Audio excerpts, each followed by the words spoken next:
शुरू करें।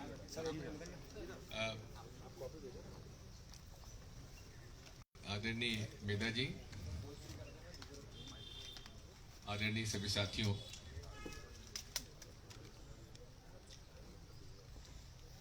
मेधा जी ने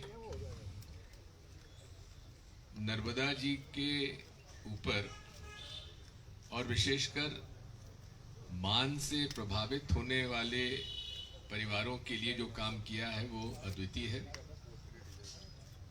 और उनके संघर्ष के कारण ही सुप्रीम कोर्ट से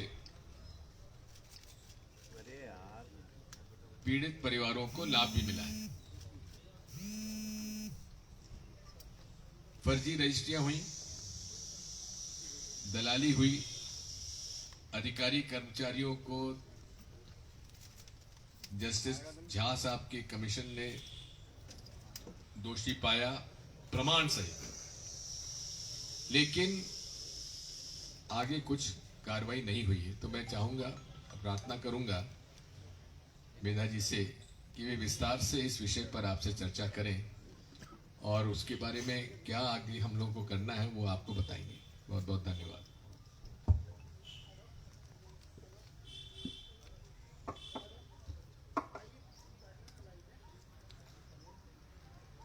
दिग्विजय सिंह जी कई बार कई प्रकार के भ्रष्टाचार के खिलाफ आवाज उठाने वालों में से एक राजनेता है और इसीलिए उनके सामने हम लोगों ने कुछ साल पहले ये बात रखी। तब से उन्होंने अपने लोगों से इसमें गहराई में देखना चालू भी किया, लेकिन आज ये बात आपके सामने रखने की भी ज़रूरत है क्योंकि ये एक महा घोटाला है जो नर्मदा घाटी के एक बांध के संदर्भ में उजागर हुआ है। इसका मतलब ये नहीं कि अन्य बांधों में और अन्य कार्यों में नहीं हुआ होगा घोटाला, लेकिन सरदार सरोवर जो इतना विवादग्रस्त बांध रहा, आज मध्य प्रदेश को कोई लाभ भी नहीं मिल रहा है, लेकिन इस बांध में जो 50,000 तक परिवारों को पुनर्वास के लिए हमको 36 साल झगड़ना पड़ा, उनमें से 7 साल हमको भ्रष्टाचार निकालने में लगाने पड़े क्योंकि 2005 से जमीन वैकल्पिक देने का आदेश और कानून होते हुए मध्य प्रदेश शासन ने जो नगद राशि देना चालू किया, उसकी पूरी योजना ही ऐसी गठित की कि दलालों को और अधिकारियों को इसमें लूट खसोट की छूट मिल जाए। ये ऐसा किया कि 5.5 लाख रुपए में आप 5 एकड़ सिंचित जमीन खरीद कर रजिस्ट्री पेश करो, ये उनको कहा गया और आधी किश्त लेकर 2,79,000 रुपए में पहली किश्त देकर उन्होंने कहा इतने में 5 एकड़ सिंचित जमीन खरीद कर रजिस्ट्री पेश करो तो आपको दूसरी किश्त मिलेगी। ये होना तो संभव ही नहीं था। इसमें दलालों ने अपना फायदा लिया और 1590 फर्जी रजिस्ट्रियां पेश की गई।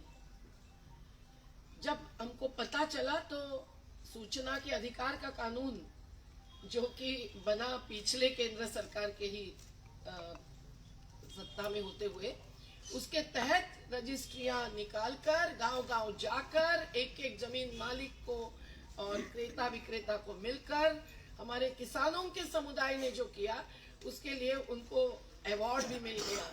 लेकिन ये रजिस्ट्रियों के साथ साथ अन्य मुद्दों पर भी भ्रष्टाचार जब उजागर होता रहा, तब समझ में आया कि एक बहुत बड़ी कड़ी लगी हुई है इसमें, नीचे से लेकर ऊपर तक नर्मदा घाटी विकास प्राधिकरण। और मुझे याद आता है, आज उनको याद कर रही हूं मैं, अनिल माधव दवे जी ने जब हम उनको मिलने गए थे पर्यावरण के मुद्दे पर, बाजू में लेकर मुझे कहा था आप और किसी से मत लड़िए, नर्मदा घाटी विकास प्राधिकरण के भ्रष्टाचार से। अब वो रहे ही नहीं, उसके बाद तुरंत ही क्या हुआ। लेकिन ये जो एक एक मुद्दे आए सामने, उसमें भूखंडों का आवंटन, जो सरकारी जमीन का 5,400 चौरस फीट का एक भूखंड देना छोटी बात नहीं थी। ये सब तो कानून, पुनर्वास नीति और सुप्रीम कोर्ट के फैसले से सरदार सरोवर में ही हासिल हुआ, और जमीनें मिल गई हजारों को, वो भी लड़ लड़ कर ले ली। लेकिन जिनको जमीन के बदले इस भ्रष्टाचार में फंसाया गया, वैसे ही भूखंड आवंटन के बाद भूखंड परिवर्तन में भ्रष्टाचार चलता रहा।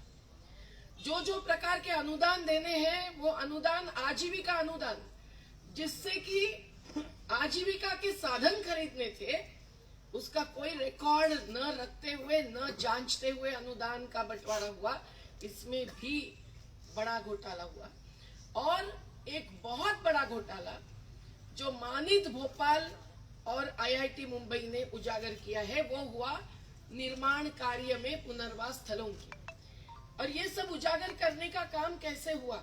जब 2007 में हमने मध्य प्रदेश उच्च न्यायालय में याचिका लगाई, तो 2008 में उस समय चीफ जस्टिस A.K. पटनायक साहब थे, उन्होंने श्रवण शंकर झा आयोग की नियुक्ति कर दी, और इस आयोग ने 7 साल काम किया। मैं ही खुद केस चला रही थी। आयोग को एक एक चीज दिलवाने के लिए कोर्ट में बार बार खड़े रहना पड़ा। उनको फंड नहीं दे रहे थे, उनको जेरोक्स की फोटोकॉपिंग मशीन नहीं दे रहे थे, वगैरह वगैरह। उनका ऑफिस नहीं ढूंढ रहे थे।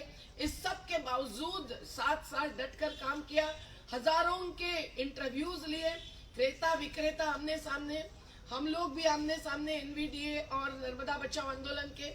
इस प्रकार की पूरी कार्रवाई हुई। खुद फील्ड विजिट्स की साहब ने, और फिर 900 से अधिक पन्ने का रिपोर्ट पेश किया। एक तो 144 पन्ने का मूल रिपोर्ट, और फिर जो एनेक्शर्स दिए वो सैकड़ों पन्ने की।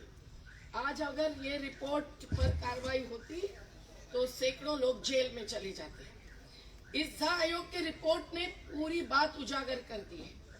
इन्होंने बताया 1590 फर्जी रजिस्ट्रियां साबित हुई है, जिसकी लिस्ट इसमें लगी हुई है।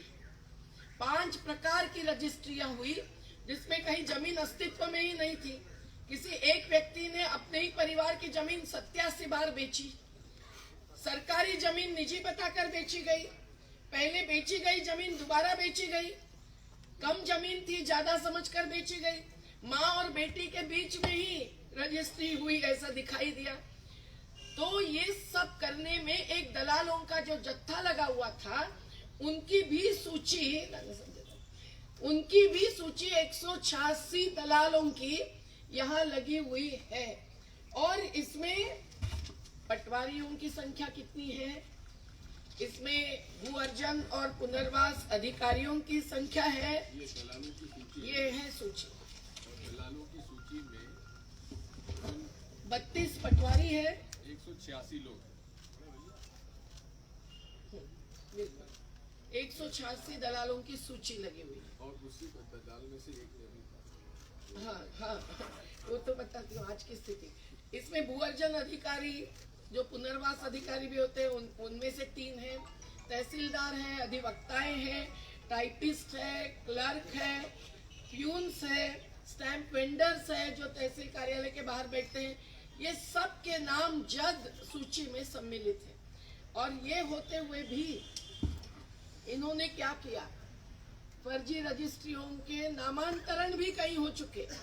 आज वो लोग परेशान हैं जिनका कब्जा होते हुए उनकी जमीन दूसरे के नाम पर चढ़ाई गई है। वो जब जाते हैं किसान क्रेडिट कार्ड या कोई लोन के लाभ लेने के लिए, तो उनको कहा जाता है आपके नाम पर जमीन है ही नहीं। लेकिन कोई कार्रवाई इस पर कोई भी स्तर के अधिकारी नहीं कर रहे।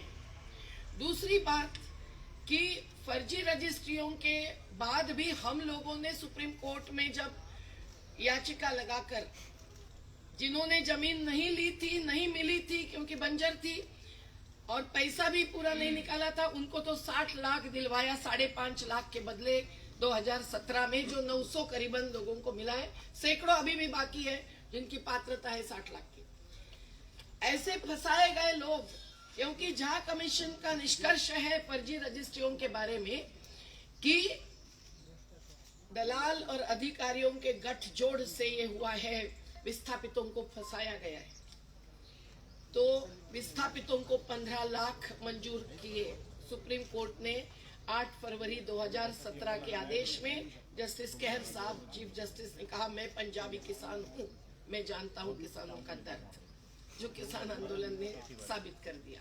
लेकिन उसके बाद घर प्लॉट परिवर्तन, ऐसी स्थिति है पूरी वसाहट में कि आप एक नक्शा लेकर जाएंगे तो आपको एक घर प्लॉट पर किसी का घर दिखेगा और किसी का नाम दिखेगा। इन्होंने गरीबों के रास्ते के किनारे के घर प्लॉट पीछे कर दिए और धनिकों को, दलालों को रास्ते के किनारे दिए। एक घर प्लॉट 3-3 बार बदल कर संभव ही नहीं है ढूंढना भी हमारे लिए कि कौन सा घर प्लॉट कब या कितनी लिस्ट बनी, कितने कंप्यूटराइज्ड मैनिपुलेशंस हो गए। अनुदान में भी ये घोटाला है। आज भी सैकड़ों को अनुदान आधा मिला है या नहीं मिला है। पर ये सभी जो पेंडिंग है उसमें पुनर्वसाहटों के निर्माण कार्य का जो भ्रष्टाचार निकाला है वो भी करोड़ों का है। इस भ्रष्टाचार में पहले ही सीएजी के रिपोर्ट के बाद 40 एग्जीक्यूटिव इंजीनियर से लेकर क्लर्क तक, अकाउंटेंट तक सस्पेंड हुए। सस्पेंड होने के बाद फिर से ठेकेदार के पास वही काम करते रहे, उनको भत्ता मिलता रहा, पर आखिर में उनको नौकरी से हटाना पड़ा। लेकिन ये जो जांच मानित और आईआईटी बॉम्बे ने की, इसमें अगर एक एक सेक्टर के फोटोग्राफ सहित, डिटेल सहित और एनेक्शर सहित आप अगर देखेंगे तो हर कार्य में अनियमितता है, अवैधता है, जो भ्रष्टाचार का ही नमूना है। जैसे ट्रांसफॉर्मर्स खरीदी कितने किए और उनको साइट्स पर, एक एक साइट पर जाते हुए कितने मिले। एक ही ट्रांसफॉर्मर इस साइट से उस साइट तक जाता था जब उनकी विजिट होती थी। लेकिन मानित भोपाल को सलाम करती हूँ मैं, उन्होंने इतने डिटेल में कार्य करते हुए निकाला कि जो नंबर्स थे ट्रांसफॉर्मर में वो तो करीबन 180 पर थे, टेस्टिंग भी उतनी हुई थी, जबकि ये 400-500 ट्रांसफॉर्मर्स बता रहे थे कि खरीदे गए। अब इस सभी को लेकर जब हाईकोर्ट ने ही कमीशन अपॉइंट किया था और हाईकोर्ट की 21/8/2008 की ऑर्डर में ये बात बंधुआ मुक्ति मोर्चा की स्वामी अग्निवेश जी की याचिका का उदाहरण देकर कह गई थी कि हाईकोर्ट अपॉइंट कर सकता है, जिसका मध्य प्रदेश शासन विरोध कर रही थी। लेकिन ये जो आयोग, हम ऐसा कमीशन अपॉइंट करेंगे जिस पर हमारा ट्रस्ट है, ये कहते हुए उन्होंने न्यायमूर्ति श्रवण शंकर झा की अध्यक्षता में ये आयोग अपॉइंट किया, जिनका कार्य 6 महीने में होना था पर 7 साल चला। लेकिन हाईकोर्ट ने अपॉइंट किए हुए कमीशन का अपॉइंटमेंट नोटिफिकेशन में इन्होंने कमीशन ऑफ इंक्वायरीज एक्ट 1952 के तहत ये बात भी जोड़ने की एक साजिश खेली और इसके कारण इनका आग्रह रहा कि आप ये रिपोर्ट हाईकोर्ट को नहीं दे सकते हैं, हाईकोर्ट ही नई रिपोर्ट पर कार्यवाही कर सकता है, ये रिपोर्ट जाएगा लेजिस्लेचर्स में। हाईकोर्ट ने सुनवाई की हमारी और रिजेक्ट कर दी, ये बात नामंजूर की। लेकिन ये सुप्रीम कोर्ट में गए अपील याचिका में। अपील याचिका की सुनवाई महीनों के बाद हुई, साल के बाद हुई। इन्होंने हर बार तारीख आगे बढ़ाते हुए आखिर में chief justice Thakur just retirement के पहले ये कहते आदेश देकर गए कि इसमें मेरिट में सुनवाई तो मैं बाद में करूंगा, पहले हाईकोर्ट सील्ड कवर में ये पूरा रिपोर्ट सरकार को दे दे।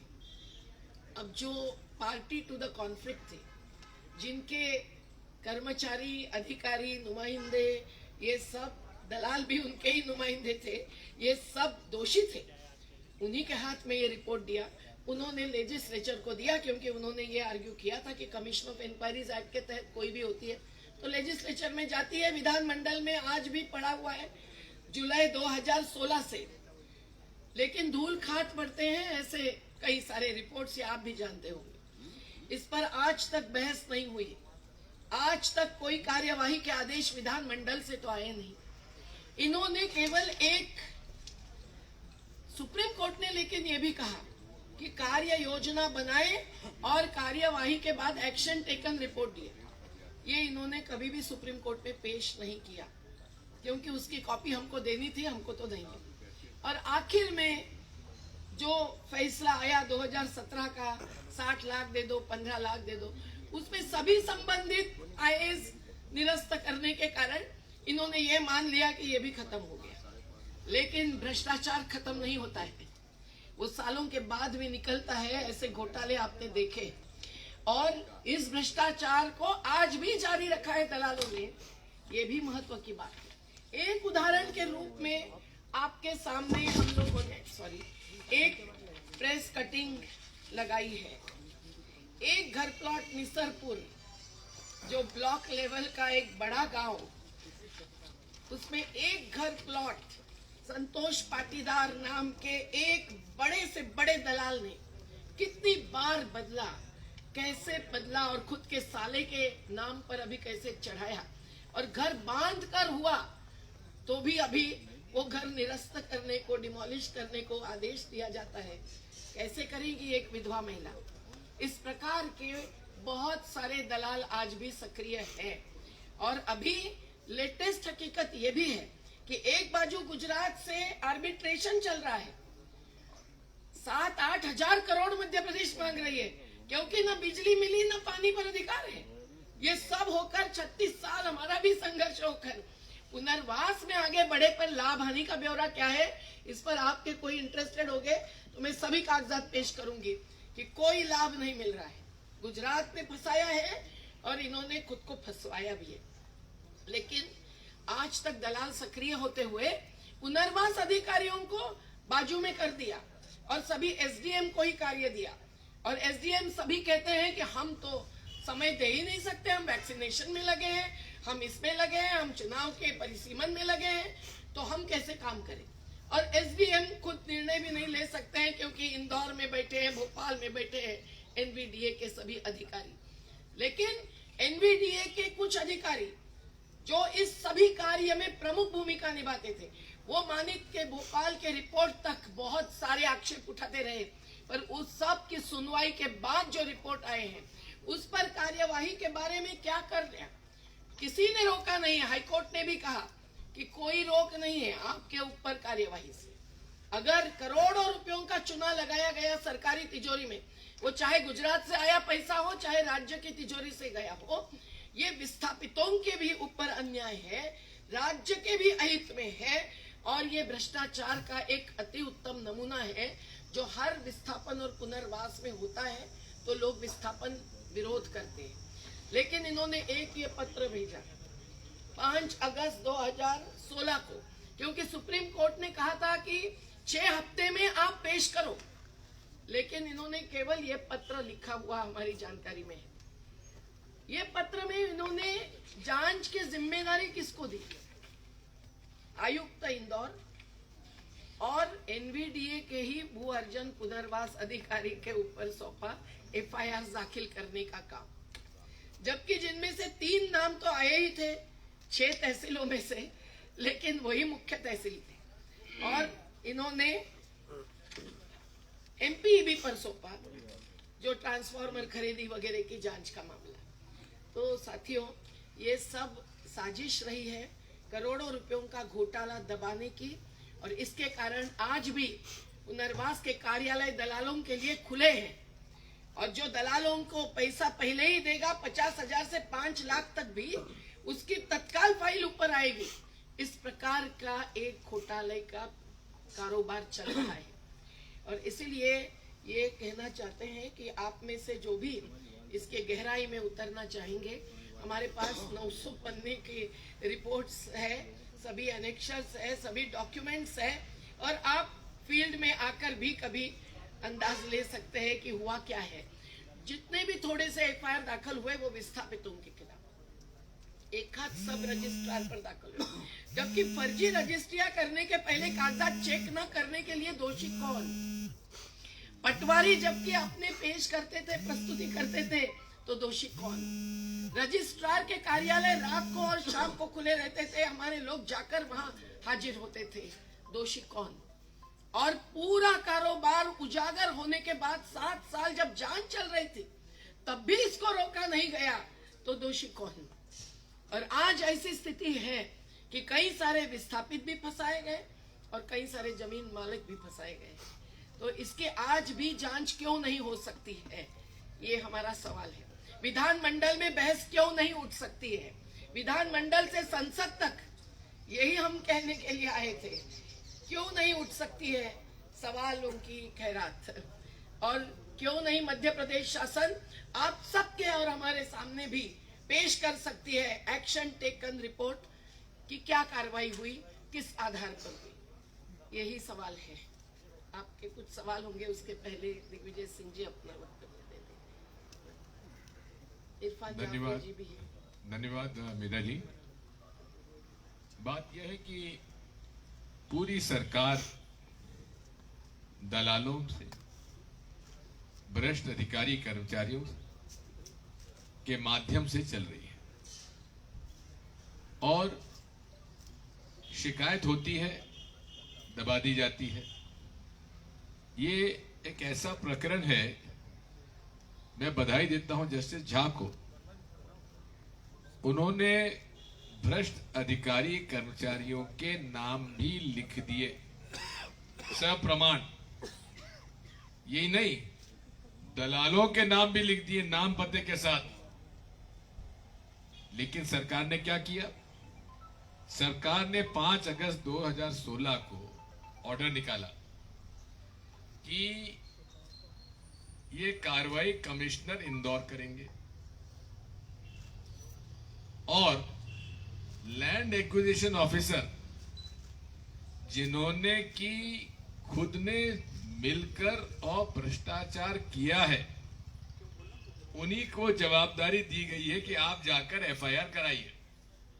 अब लैंड एक्विजिशन ऑफिसर अपने खुद के खिलाफ काहे के लिए एफआईआर दर्ज कराएंगे? और आज तक उस पर कोई कार्रवाई नहीं हुई। कमलनाथ जी के सरकार जब आई, कांग्रेस की सरकार आई, तो मेधा जी के साथ उनकी 2-3 बैठकें भी हुई और प्रोसेस चालू हो गया कार्रवाई होने का। और इसीलिए शिवराज सिंह जी कहते थे कि हमको सरकार गिरानी पड़ी, क्योंकि अगर सरकार नहीं गिराते तो हम बर्बाद हो जाते। बर्बाद कैसे हो जाते? ये सारी बातें उजागर हो जाती और उजागर होकर जनता के सामने वो सारे दलाल आ जाते, उन पर कार्रवाई हो जाती। पूरी सरकार, मध्य प्रदेश की सरकार गांव से लेकर और भोपाल तक दलालों के माध्यम से वसूली हो रही है और वही भारतीय जनता पार्टी के सारे लोग हैं। पकड़ा जाता है तो उसके खिलाफ कोई कार्रवाई नहीं होती है। अनेक प्रकरण है। आप उदाहरण के लिए बैरसिया के गौशाला का ले लीजिए, वहां कल प्रदर्शन करेंगे, उसके बारे में अलग से बात करूंगा। लेकिन भ्रष्ट अधिकारी, कर्मचारी और भाजपा के दलाल, ये जो है ये शिवराज सिंह जी की गैंग है। गैंग जिसे मैं मामू गैंग कहता हूं। ये पूरी मामू गैंग लूट में लगी हुई है। और इससे बड़ा प्रमाण क्या होगा कि जस्टिस झा ने दलालों के नाम भी दे दिए। एक परिवार के लोग 87 रजिस्ट्रियां कर देते हैं और कई तो उसमें नंबर ऐसे जो 2-2, 3-3 बार रजिस्ट्री हो गई, और लाभ लेने वाले कौन? एक परिवार। तो ये सारी बातें सामने आई हैं और दलालों के आपको नाम चाहिए तो हम आपको नाम भी दे देंगे। कहां फर्जी रजिस्ट्री हुई है उसकी डिटेल में हम आपको दे देंगे। हमें आज भी इनसे उम्मीद नहीं है, लेकिन मेधा जी के नेतृत्व में हम वापस इसको अब अदालत में ले जाएंगे। जस्टिस झा की रिपोर्ट विधानसभा में टेबल हो गई, लेकिन आज तक उस पर चर्चा नहीं हुई। उस पर भी हम लोग, यदि विधानसभा चलती है, पहली बात तो चलेगी नहीं चलेगी, मुझे भी इसमें शंका रहती है, क्योंकि जब कांग्रेस की सरकार रहती थी हमने तो 60-70 गठ के कराई एक एक साल में। खुद भाजपा कहती थी अब बंद करो भाई, होगी बहुत चर्चा। बात यही है, इसकी लड़ाई तो हम लोग लड़ेंगे और मेधा जी को हम बधाई देते हैं कि उन्होंने दृढ़ता से इस प्रकरण को लड़ा है और इनकी वजह से लोगों को लाभ हुआ है। जहां 5.5 लाख रुपए में बात निपट रही थी, वहां लोगों को 60 लाख रुपए मिले। जहां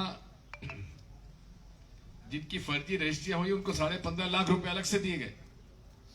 ये मेधा जी का जो इच्छा शक्ति है, उसी कारण आज ये सरदार सरोवर के बांध पीड़ित लोगों को ये फायदा हुआ है। अब आप कोई प्रश्न पूछना चाहते हो तो पूछ लीजिए।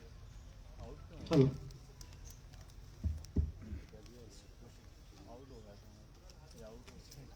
आपने सब कहा सेटिस्फाई। कि दिग्विजय सिंह जी को कमलनाथ जी कार्यकाल की जांच में कितना टाइम, 15 महीने उनकी भी सरकार रही, क्या कुछ किया? नहीं, जांच ऐसी बात है कि 3 बार बैठकें हुई और उसमें पुराने सारे केसेस 900 पन्ने की रिपोर्ट है और 900 पन्ने की रिपोर्ट पे इश्यूज आइडेंटिफाई करना और इश्यूज आइडेंटिफाई कर पर एक्शन लेना, और वो सारे कागज हम लोगों ने पुट अप कर दिए थे और आइडेंटिफाई कर लिए हैं और उस पर कार्रवाई शुरू होने वाली थी इसी बात में। और ये हालत व्यापम का भी हुआ। व्यापम में भी सीबीआई ने केवल मेडिकल कॉलेज के एडमिशन पर ही कार्रवाई की। शासकीय नियुक्तियां जो हुई हैं, गड़बड़ी हुई है, उन पर सीबीआई ने जांच तक नहीं की। क्यों नहीं की? हमने चालू करवा दी थी और उसमें इस बारे में चर्चा भी शुरू हो गई थी, फिर सरकार चली गई। खैर, हम लोग इसको छोड़ेंगे नहीं, आखिर दम तक इसको मुकाम तक पहुंचाएंगे। सर, आपने कहा कि गांव से लेकर भोपाल तक जो है दलाल सरकार चला रहे हैं, भ्रष्ट अधिकारी है। 15 महीने आपकी भी सरकार रही, उन्होंने भी यही आरोप आप पे लगाए, तो आखिरकार हम तो सब प्रमाण दे रहे हैं। वो प्रमाण देना। आपने कोर्ट जाने के बाद कोर्ट कब तक जाएंगे? कोर्ट जाने की कहा, कोर्ट जाएंगे इस मामले में? निश्चित तौर पे हम क्या कार्रवाई करेंगे ये एक बात है, दिग्विजय सिंह जी ने उनकी बात रखी है, लेकिन सरकार क्या करेगी, क्या किया है, क्या कर रही है और क्या करेगी, इसका जवाब पहले वो दे दे। ये पारदर्शिता ही नहीं, जवाबदेहिता है, जिसके लिए अब कानून लाने की बात अरुणा रॉय और साथी हमारे लड़ रहे हैं। तो आपका फिर दोबारा आंदोलन की तरफ जाएंगे क्या? सरकार नहीं सुनती? आंदोलन तो जारी है, हर मुद्दे पर आप तक खबर नहीं पहुंचती होगी, क्योंकि शिवराज सिंह जी के बारे में एक और बात मैं कह रही हूँ। ये भ्रष्टाचार जैसे सामने आया, अन्ना हजारे जी का आंदोलन जब चल रहा था, तब मुझे भेजा गया था नितिन गडकरी जी से बात करने के लिए। मुझे आज भी याद है कि शिवराज सिंह जी दरवाजे में खड़े थे गडकरी जी के घर, तो मैंने कहा अरे आप यहाँ हैं, तो फिर मध्य प्रदेश में हो रहे हैं, नर्मदा में हो रहे हैं भ्रष्टाचार का क्या? बोले करेंगे देखेंगे, इतना जवाब। और जब 2006 में 21 दिन का अनशन करके हम लोग आए, तो हमारे सभी साथी दिल्ली के कह रहे थे कि आप देश की यात्रा कीजिए। मैं कहा नहीं, ये भ्रष्टाचार इतना भयंकर हो रहा है, मुझे तत्काल नर्मदा घाटी में पहुंचना। यहाँ आए हम लोग और यहाँ से मैसेज भेजा कि कौन वो राजेश जोशी या दीक्षित के कोई थे ना, उनके पर्सनल सेक्रेटरी आई, नहीं तो नहीं अपॉइंटमेंट दी हमको। हमने कहा भ्रष्टाचार की बात आपको बतानी है ताकि आप उसको रोक पाए, इतना ही हमको बोलना है, बाकी हमको चर्चा नहीं करनी। 15 साल में शिवराज सिंह जी ने कभी चर्चा नहीं की और इस साल के कार्यकाल में भी नहीं। पत्र भेजने के बावजूद, अपॉइंटमेंट बार बार मांगने के बावजूद, भ्रष्टाचार जैसे मुद्दे पर भी अगर वो संवाद नहीं करते हैं तो वो बोलेंगे हम तो अज्ञानी हैं, हम तो जानकारी नहीं है, न वो जानते हैं कि अवैध रेत खनन चल रहा है, हमारे कार्यकर्ता पर हमला होता है जो आज यहाँ खड़ा है। ऐसी स्थिति है हर जगह पे, हमारे हाथ में स्टे ऑर्डर्स होते हुए अवैध खनन चलता है। ये एक अहम घोटाला है जो केवल तिजोरी खाली नहीं कर रहा है, नदी खाली कर रहे हैं। नर्मदा नदी आज नीचे जा रही है, बांध ऊपर जाके बैठा है। आपको विश्वास नहीं बैठेगा, जिस पर कल ही एक चर्चा हुई। पुनर्वास नीति में लगभग कितना पैसा बांटा गया है? मामला है पूरा सर, ये पूरा जो मामला है, जो आपने कहा कि इस पर चर्चा भी होनी चाहिए थी, विधानसभा में भी चर्चा नहीं हुई, रिपोर्ट भी टेबल होगी, सब होगी। अब क्या इस पूरे मामले को, भ्रष्टाचार का जो बड़ा मामला है, इस मामले को विधानसभा भी चल रही है, इस मामले को कांग्रेस उठाएगी क्या विधानसभा? निश्चित तौर पर बात यह है, नियम के आधार पर ही उठाया जा सकता है। ये जो विधानसभा की प्रक्रिया है उसके नियम होते हैं, उसके क्वेश्चन पूछने का एक समय सीमा होती है, उसके अंतर्गत जो भी हो सकता करेंगे, लेकिन लड़ाई हम लोग लड़ेंगे। आपको पता है कि अभी एक मिनट, प्रश्नोत्तर का कार्यकाल भी चला जाता है संसद में, तो अंदर कितना और संसद बाह्य आंदोलन कितने सवाल उठाते हैं, किसान आंदोलन ने दिखाई दिया है। सर, पुनर्वास नीति में लगभग कितना पैसा बांटा गया है, उसका अमाउंट? देखिए, बांटा नहीं गया है, खर्च किया गया है। नगद राशि देने की बात नर्मदा ट्रिब्यूनल फैसले में केवल कुछ चंद मुद्दों पर अनुदान की बात है, बाकी सब कुछ देना था घर प्लॉट, जमीन और सुविधाएं के साथ रिहेबिलिटेशन विलेज यानी पुनर्वसा, लेकिन उसका एनकैशमेंट करना यह भ्रष्टाचार की शुरुआत होती है, ये आप ध्यान में रखें, क्योंकि कैश से कैश निकालते हैं। हमारे मिल वर्कर्स जब लड़ते हैं, कहते हैं वीआरएस नहीं रोजगार चाहिए, तो कई लोग वीआरएस मांगते हैं, क्यों? क्योंकि उस राशि से राशि निकालना संभव होता है, रोजगार का टुकड़ा करके नहीं लेना सकता है। दूसरी बात कि जो मध्य प्रदेश ने अभी तक खर्चा किया है, जो गुजरात से आना बाकी है, वही बताया जा रहा है 7,000 करोड़, और वो भी जब कमलनाथ जी की सरकार आई तब इसका हिसाब पहली बार लगाया गया। इतने साल क्या हुआ था? गुजरात ने पैसा देना है, पुनर्वास का पूरा खर्चा, भू अर्जन से लेकर सब कुछ, तो इतने साल तक किसी को भी पता नहीं था कि गुजरात नहीं दे रहा है और ये ऐसा भुगत रहे। और 1100 करोड़ रुपए का कार्य बाकी है, ऐसा अभी कहा गया है, जबकि 2009 से जीरो बैलेंस बताने वाले रिपोर्ट्स मेरे पास है।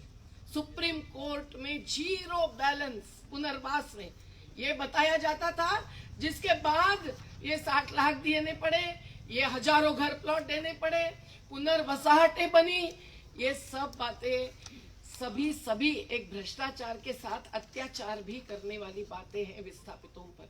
लड़ कर अहिंसक सत्याग्रही पद्धति से जो लिया है वो लिया है, पर हजारों करोड़ रुपए इनके खर्च होकर आज लाभ क्या मिल रहा है? गुजरात नीचे से पानी निकाल रहा है, जिसके नीचे से पानी निकालना ना मंजूर है उस लेवल से पानी निकाल रहा है, जिसका विरोध केवल दिग्विजय सिंह जी थे तब तक होता रहा। और बाद में ये आईबीपीटी बाईपास टनल की एक प्रकार से मंजूरी खुद ले ली केंद्र और गुजरात में मिलकर। मध्य प्रदेश ने क्या किया, और इसके कारण आज नर्मदा खाली हो रही है, सरदार सरोवर जलाशय भी खाली हो रहा है। नीचे के लोग, कल 20 गुजरात के प्रतिनिधि आए थे डाउनस्ट्रीम से, अब मिलते तो बहुत अच्छा होता। वो कह रहे थे ये सूखा और बाढ़ से 6000 मछुआरे, हजारों किसान बर्बाद हो रहे हैं। नर्मदा नदी नहीं मिल रही है समुन्दर में, समुन्दर 30 से 80 किलोमीटर अंदर आकर खारी कर दी है नर्मदा। बहुत सारी स्थिति है जो भाजपा के मुख्यमंत्री भूतपूर्व सुरेश मेहता गुजरात के, वो ही अच्छी तरह से पोल खोल कर रहे हैं। कह रहे हैं 6 करोड़ गुजरातियों को सरदार सरोवर के द्वारा फंसाया गया। आपको वो आर्टिकल चाहिए तो मैं आपको भिजवा दूंगी, आप सब लोग हमारे किसी साथी को नाम पते दे दीजिए।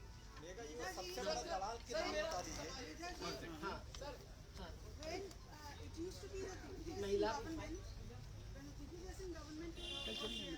you would hit the streets. I remember that you even observed a black Diwali when it was the Congress government. Why don't you hit the streets now when it is a BJP government? And when you have proof, when a judge has given you a list of those who are corrupt, why aren't you here on the streets now? And street में आकर street guest बन सकते हैं, पर हम लोग इनके समय में स्टेट गेस्ट भी बनते थे और स्ट्रीट गेस्ट भी बनते थे। कभी भी आते थे तो चर्चा के सिवाय हम वापस नहीं गए, अंदर लेते थे मुख्यमंत्री निवास में, हम घुसते भी थे कई बार, ऐसा नहीं कि नहीं करते थे। ये इंटर स्टेट प्रोजेक्ट है, इसमें ऊपर से दबाव प्रभाव क्या रखे हैं गुजरात और केंद्र ने, इसकी पूरी प्रक्रिया हम जानते रहे। पर हम लोग राज्य सरकार को अर्थात घेरते थे, ये उपवास में हमको उठा के ले भी जाते थे, लेकिन वहां आकर 4:30 बजे सुबह हाथ जोड़कर माफी मांगते थे। शिवराज सिंह चौहान जी अगर चर्चा करने को तैयार है तो हम फिर हजारों लोग यहाँ लेकर आने को तैयार है। इंदौर में तो हम लोगों ने हजारों लोगों को अभी तक लाया है। यही मैं कह रही हूँ, आजकल भोपाल में खबर नहीं आती होगी, नर्मदा का पानी आता होगा लेकिन नर्मदा की स्थिति की जानकारी नहीं आती होगी, And Mr. Singh, क्योंकि संवादशीलता नहीं है, संवेदना नहीं है। नहीं तो मतभेद हो सकते हैं पर मनभेद नहीं होंगे। लोकतंत्र में संवाद ही लोकतंत्र का आधार है। मुझे याद है मेधा जी जब भी कहीं आंदोलन करती हूँ, जहाँ पे रोशनपुरा नाके पे एक बार उन्होंने हड़ताल की, तो मैं और मेरे मुख्य सचिव दोनों, इनको हमने वहां नहीं बुलाया, हम दोनों वहां गए और मेधा जी को से चर्चा की और हल निकाला। बरगी बांध का पूरा विस्थापन की जवाबदारी मेधा जी ने ली। इस तरह से हम लोग संवाद बनाए रहते थे। अब मेधा जी, मुख्यमंत्री जी शिवराज सिंह जी भूतपूर्व मुख्यमंत्री को सहयोग नहीं देते तो आपको कैसे दे देंगे? will this list, Mr. Singh, will this list of corrupt officials become an issue for the 2023 elections? Certainly yes, certainly yes. We are in non-electoral politics. Let me tell you that. No, And that not question with is any party. that question is to me. Sir आप कहते हैं संवाद Congress party जारी रखती है, लेकिन फिलहाल वर्तमान की अगर बात करें तो जीतू पटवारी राज्यपाल का अभिभाषण का बहिष्कार करते हैं, कमलनाथ उससे किनारा कर लेते हैं, तो क्या माने आपसी संवाद के लिए कांग्रेस पार्टी में संवादहीनता लोकतंत्र के खिलाफ है। आप किसके साथ? मेधा जी मैं लोकतंत्र के साथ हूँ। मेरा सवाल ये है कि झा कमीशन की रिपोर्ट जब आ गई होगी, हाउस में टेबल हुई होगी, मेरे ख्याल से आप बता रही तो 2016 का मामला 2017 में टेबल हुई होगी। विधानसभा का जितना संसदीय ज्ञान मुझे है कि अगर जैसा राय साहब कह रहे हैं कि वैसा नहीं आ पाता, तमाम होते हैं, तो तमाम चीज़ें होती, 139 आ सकता था, ध्यान आकर्षण आ सकता था, और 0 आवर में कोई इन्फॉर्मेशन नहीं देनी पड़ती। 0 आवर में कोई एमएलए जिसको आप कॉन्टेक्ट करती है तो कह सकता था कि इस तरह की एक रिपोर्ट आई है, वो टेबल नहीं हुआ। 0 आवर हो रहा है क्या? होना तो पड़ेगा सर 0 आवर ना, अगर हाउस में उठेगा। 0 आवर शिवराज सिंह जी के राज में कभी हुआ 0 आवर? 2017 से मेरे ख्याल से कई सत्र निकले उसमें 0 आवर हुआ है। क्योंकि यहाँ नहीं था, ना जानता नहीं या, है, लेकिन इतना जरूर जानता हूँ। नहीं पर सर मैं तो झा कमीशन की रिपोर्ट आने के बाद विधानसभा के तमाम सत्र होंगे, 17, 18, 19, 20, 21, 22 तमाम सत्र होंगे मैडम। एक साल में 3 सत्र होते हैं और 3 सत्र में तमाम आते हैं। 139 होता है, ध्यान आकर्षण होता है, 0 आवर होता है, अल्पकालीन सूचना होती वो है, सब है, वो सब प्रक्रिया। मैंने विधानसभा कई बार कवर की, मुझे एक बार भी नहीं दिखा कि इस मुद्दे पर विधानसभा में कोई इशू रेज हुआ हो। अब देखिएगा, नंबर 1 अब देखिएगा, मेघा जी का जवाब नहीं आया। पर मैंने विधानसभा की बात मैं करूंगा, क्या करेंगे? मैंने कहा हम संसद बाह्य राजनीति में ज्यादा रहते हैं। हमने मेधा जी विधायकों ने सवाल डाले थे, जिन सवालों पर जवाब आए हैं शिवराज सिंह जी के सरकार के कार्यकाल में, वो सब गोलमाल है। केवल मंदिरों की गिनती की गई थी। हनीभाई बघेल ने जब सवाल डाले तब मस्जिदों की लिस्ट आ गई, नहीं तो एक एक गांव में मस्जिदें और मंदिरें दोनों होते हुए उनकी सूची तक सरकार नहीं पेश करती थी। मेधा जी, तो इस प्रकार की बातें एक छोटा सा सवाल। हमने पत्रकारिता शुरू की थी, जब से देखते आ रहे हैं कि आप नर्मदा के लिए लगातार आंदोलन करते रहिए, हमेशा उसके लिए लड़ती रही। राजा साहब ने भी अभी परिक्रमा की, क्या अब वो भी आपके साथ ही नर्मदा के लिए आपके लिए, क्या आप भी नर्मदा जी के लिए उतर रहे हैं सर? देखिए, मेधा जी के साथ तो मैं हमेशा से रहा हूँ और मेधा जी की लड़ाई के लिए मुझसे जो बन सका है मैंने किया है। नर्मदा जी की परिक्रमा के बाद मैंने नर्मदा जी के हालात देखे हैं। जैसा कि मेधा जी ने कहा है, आपको हैरानी होगी कि जहां खंबाट की खाड़ी में नर्मदा जी मिलती हैं, 80 किलोमीटर दूर तक खारा पानी है, गांव के लोग पानी नहीं पी सकते, ये हालत है। और वहां की इंडस्ट्रीज के लिए जो पाइपलाइंस गई हुई है, वहां के लोग उस पाइपलाइन में से अब उसमें से नल डाल के पानी ले रहे हैं इरेगुलर वे में। तो ये हालात वहां के हैं, इतनी बुरी हालत मैंने कहीं नहीं देखी। और यही नहीं है, मछुआरों का जो बताया, हम लोग हिल्सा मछली, आप मछली खाने वाले बहुत ज्यादा लोग नहीं होंगे, जो भी है उनको बता दूं, हिल्सा मछली का सबसे ज्यादा शौक बंगाली लोगों को है। और वहाँ अधिकांश हिल्सा मछली पहले गंगा जी से आती थी, फरक्का बराज से आती थी। लेकिन मुझे जानकारी हैरत हुई जब मैं वहाँ गया, वहाँ पे गांव पे भड़ूच में, कि वहाँ पर लगभग 500 करोड़ का टर्नओवर होता है हिल्सा फिश का। तो ये वहाँ के हजारों 80% वहाँ की का प्रोडक्शन हिल्सा का समाप्त हो गया है।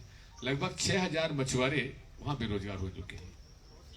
मेरा एक सवाल था, जिस तरह से दिग्विजय सिंह जी आज आपके साथ खड़े हैं इस पूरे मुद्दे पे, क्या भारतीय जनता पार्टी का कोई और नेता, जो अनिल माधव दवे का आपने नाम लिया, इसके अलावा उनके जाने के बाद, क्या भाजपा के अंदर से भी कोई ऐसा है, एक आध नेता बीजेपी में, जो इस मुद्दे पे आपका साथ दे?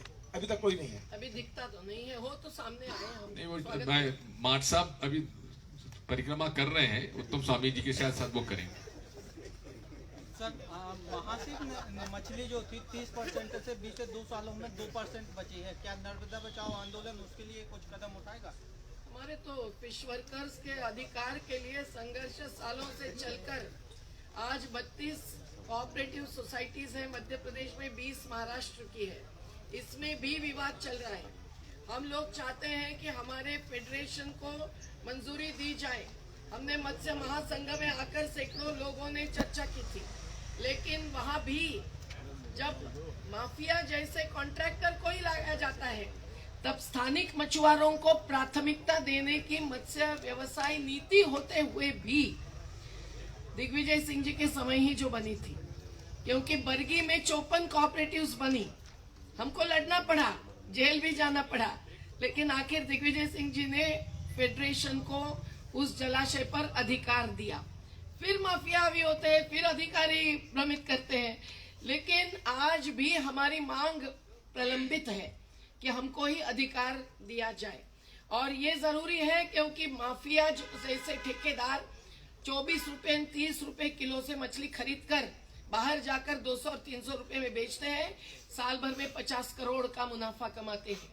ये सब इंदिरा सागर में हुआ है, ये सब करीबन सभी बांधों में हुआ है जहां उत्पादन भी कम आया है, जबकि जिनको जमीन के साथ पुनर्वास नहीं मिलता, ऐसे लोगों में कुम्हार है, केवट है, मछुआरे हैं, मजदूर है, हरेक के लिए हमने आदेश निकलवाया है। केवल सरदार सरोवर में आज भी कुछ कुम्हारों को जमीन मिलनी बाकी है, आज भी कुछ दुकानदारों को जमीन मिलनी बाकी है, आज भी केवटों को जेटी बनाना बाकी है जिनके पास अकबर के समय के दस्तावेज है।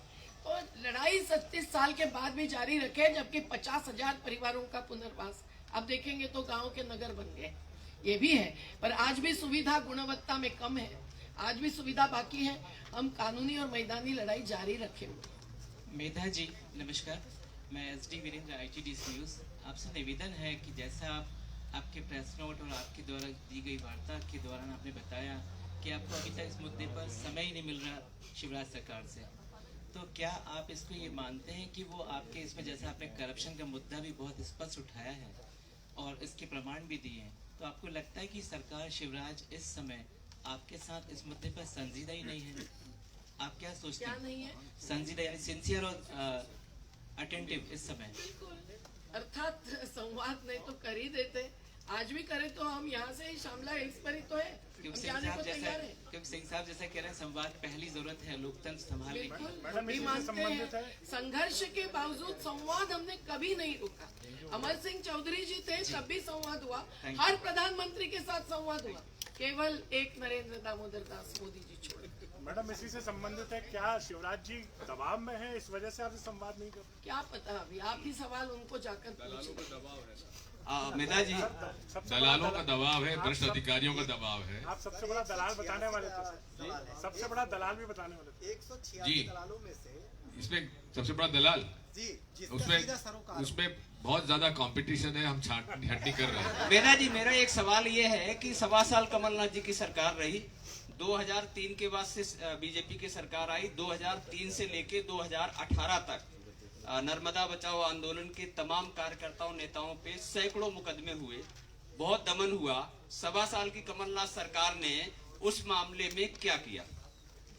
उस मामले को हम लेके ही नहीं गए। हम ऐसे प्रकरण तो अभी 50,000 तो किसान आंदोलन में लगे हैं, हम पर भी लगे हैं। 26 जनवरी का 307, जबकि मैं तो 150 किलोमीटर दूर थी उस दिन जब ये लाल किले में चल गए थे। दीप सिद्धू तो चला गया, अब क्या बात करनी है। लेकिन ये केसेस, अपराधी प्रकरण ऐसे आंदोलन में हर बार लगते हैं।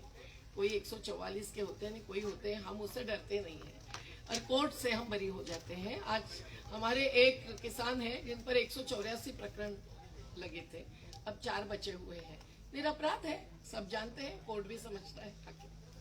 इसमें हम लोगों ने उस समय हाँ, कमलनाथ जी के नेतृत्व में ऐसे पॉलिटिकल जो मामले थे आंदोलन प्रदर्शन के, उनको वापसी किए गए हैं, काफी तादाद में किए गए। मेरा प्रश्न दिग्विजय सिंह जी से है। जब आप सांसद का चुनाव लड़ रहे थे तो आपने एक विजन डॉक्यूमेंट भोपाल के लिए प्रस्तुत किया, जिसमें छोटे-छोटे वाटर बॉडीज थी जिनको आपने कहा था कि खरीद करेंगे। उस पर अभी तक कोई कार्रवाई हो नहीं पाई, तो नर्मदा संरक्षण पे हम क्या उम्मीद करें? बात यह है कि मैं वो चुनाव हारा, उसके बाद सरकार चली गई, उसके बावजूद भी हमने उन वाटर बॉडीज के बारे में चर्चा की है। एक दूसरा, यहाँ पर जो भोपाल मेमोरियल हॉस्पिटल है उसको नेशनल पोस्ट ग्रेजुएट इंस्टीट्यूट बनाने के लिए प्रधानमंत्री जी से मैंने संपर्क किया है, पत्र भी लिखा है और स्वास्थ्य मंत्री जी ने वादा किया कि जब वो यहाँ एम्स की जांच के लिए आएंगे तो वहाँ मौके पे जाएंगे। ऐसा नहीं है, जो भोपाल डॉक्यूमेंट है वो आधार हमारा है। और जब हमारी कांग्रेस सरकार थी उस पर काफी काम भी शुरू हो गया था। स्पोर्ट्स सिटी के मामले में भी कोचिंग क्लासेस के लिए भी अलग से जमीन आइडेंटिफाई हम लोग कर ली थी। तो ऐसा नहीं है, लेकिन विपक्ष के रूप में तो हम लोग काम कर ही रहे हैं, लेकिन विपक्ष के साथ जिस प्रकार का व्यवहार हो रहा है इस सरकार में, झूठे मुकदमे दायर किए जा रहे हैं, जो लोगों की जमीनें डूब रही हैं उनको आज तक मुआवजा तय नहीं हो रहा है, बिना मुआवजे के उनके खेत खोद दिए गए हैं। तो ये सारी लड़ाई तो हम तो लड़ ही रहे हैं, विपक्ष का रोल हम लोग अदा कर रहे हैं। चलिए, बहुत बहुत धन्यवाद। संरक्षण न्यास में आप नर्मदा का पानी पीते हैं, इसलिए मैं बता रही हूँ आपको कि जैविक खेती का सर्टिफिकेट किसी भी किसान में तभी मिलता है भोपाल के अधिकारियों के द्वारा